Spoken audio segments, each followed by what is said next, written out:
Halo guys, ketemu lagi nih dengan gua Darwin dalam channel pribadi gua Opini Darwin. Apa kabar kalian semua? Semoga kalian semua dalam keadaan sehat-sehat semua ya. Aduh, ini slogannya standar banget ya. Apa kabar melulu ya. Tapi ya itulah, kurang lebih di Kanada tuh akan seperti gini guys. Nanti traditionsnya tuh kalau ketemu orang lain, hey how are you? Gitu ya kan. Nah nanti ketemu lagi orang lain lagi, hey how are you? Gitu ya. Jadi kita selalu nanya apa kabar nih kalau lagi di Kanada nih guys. Nah kalian harus membiasakan hal ini kalau nanti mau datang ke Kanada ya. Oke guys, dalam video kali ini gue mau share mengenai berita terbaru ya yang gue denger sekitar seminggu yang lalu.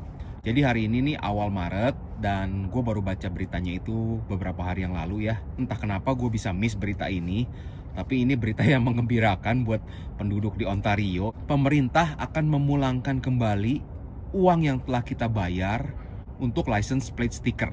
Nah, license plate sticker itu apa? Nanti gue coba jelaskan ya. Nah, tapi sebelum itu jangan lupa untuk subscribe, like, and comment, oke? Di Ontario ini, kalau kita punya mobil, kita tuh wajib membayar license plate sticker.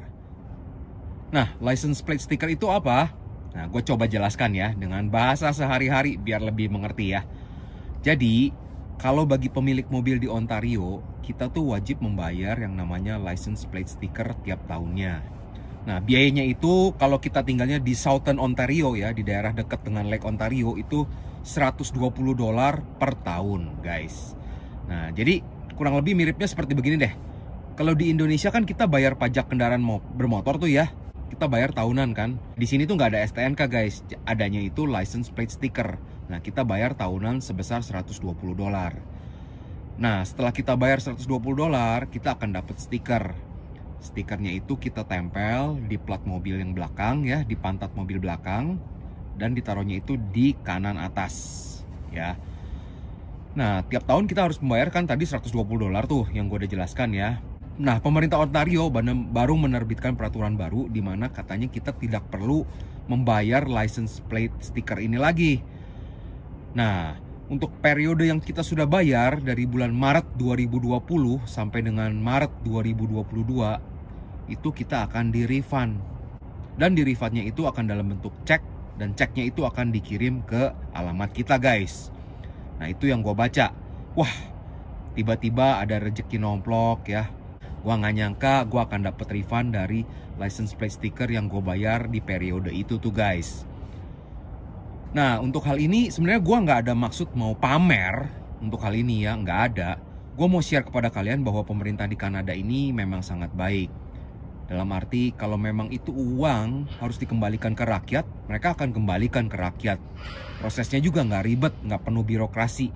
Ya kan, pokoknya selama kita alamat yang ada di SIM-nya itu masih sama dengan tempat tinggal kita sekarang, nanti ceknya akan sampai ke mailbox kita. Nah, tapi kalau kita sudah pindah rumah, kita harus cepat-cepat update di Service Ontario untuk alamat terbaru dari license kita dan juga OHIP kita guys. Kalau enggak nanti ceknya ke alamat yang lama. Nah, prosesnya nggak penuh birokrasi kan. Nah, gue udah alamin hal ini. Gue melihat beberapa prosedur yang lain ya. Ketika selama COVID kemarin, beberapa tahun yang lalu, di awal-awal COVID itu pemerintah bahkan sampai mengasih duit untuk kita-kita yang masih mempunyai anak kecil guys, untuk biaya selama COVID karena harus stay di rumah gitu ya. Jadi pemerintah pun ngasih duit. Dan untuk proses ngasih duitnya kita cuma tinggal daftar, that's it. Nanti setelah berapa lama akan ada cek yang datang ke rumah kita guys. Wah, gue melihat hal ini sebagai sesuatu yang luar biasa banget ya. Nah, salah satu hal yang menyebabkan hal ini terjadi ialah karena memang database atau data kependudukan di sini tuh cukup baik. Nggak ribet seperti gue ketika di Indonesia ya.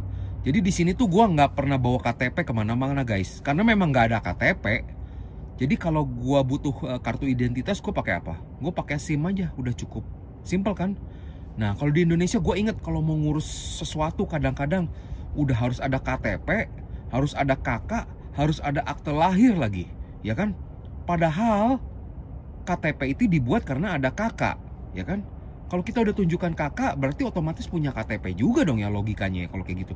Kenapa harus ada KTP, harus ada kakak, harus ada akte lahir lagi?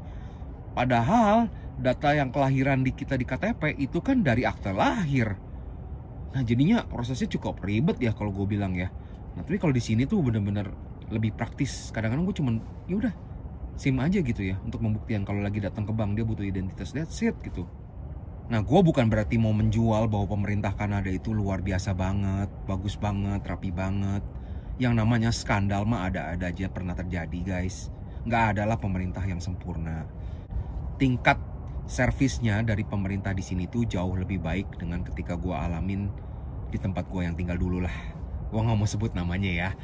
Nah, jadinya gue merasakan benefit yang dari pemerintah itu langsung terasa banget gitu loh. Sama dengan childcare benefit juga. Proses untuk apply childcare benefit juga prosesnya nggak ribet banget. Tinggal daftar online semuanya. Nanti mereka bisa kasih duit deh tiap bulan kepada kita. Jadi prosesnya very simple guys ya. Nah, ini gue mau menjelaskan hal ini nggak ada maksud mau pamer, tapi ini merupakan salah satu benefit dari tinggal di Kanada, yaitu pemerintahannya lebih transparan. Jika memang ada uang yang kelebihan dibayar oleh kita kepada pemerintah, mereka akan refund kepada kita. Gue mungkin akan jelaskan di video berikutnya nanti ya mengenai tax return juga. Proses tax return juga prosesnya simple banget. Kalau setelah akhir tahun kita hitung-hitung semua pakai software dan ternyata kita lebih bayar pajaknya, pemerintah akan kembalikan dalam waktu 2 minggu dalam bentuk transfer atau cek. Nah, prosesnya nggak ribet kan? Nah, ini yang gue mau share guys. Ini adalah fakta yang gue alamin di Kanada. Gue menerima banyak benefit yang gue dapat dari pemerintah, baik dalam bentuk uang ataupun non uang. Tapi prosesnya itu nggak ribet guys. Nah, itu semoga bisa menjadi pembelajaran ya buat negara di mana gue tinggal dulu. Semoga pemerintahannya bisa semakin maju, bisa ada perbaikan, sehingga semua rakyat bisa merasakan manfaat dari pemerintah yang ada. Jadinya kita nggak merasa, aduh, gue udah bayar pajak mahal-mahal, kayaknya nggak worth it deh pelayanan dari pemerintahannya. Nah, kalau di sini kan, oh ya udahlah, gue udah bayar pajak mahal, tapi gue merasakan benefitnya. Nah, jadi kurang lebih seperti itu aja sih share gue hari ini ya. Semoga videonya bermanfaat ya dan memberikan overview yang baik buat kita semua. Jangan lupa untuk subscribe, like, and comment. Oke? Sampai jumpa di video berikutnya. Bye!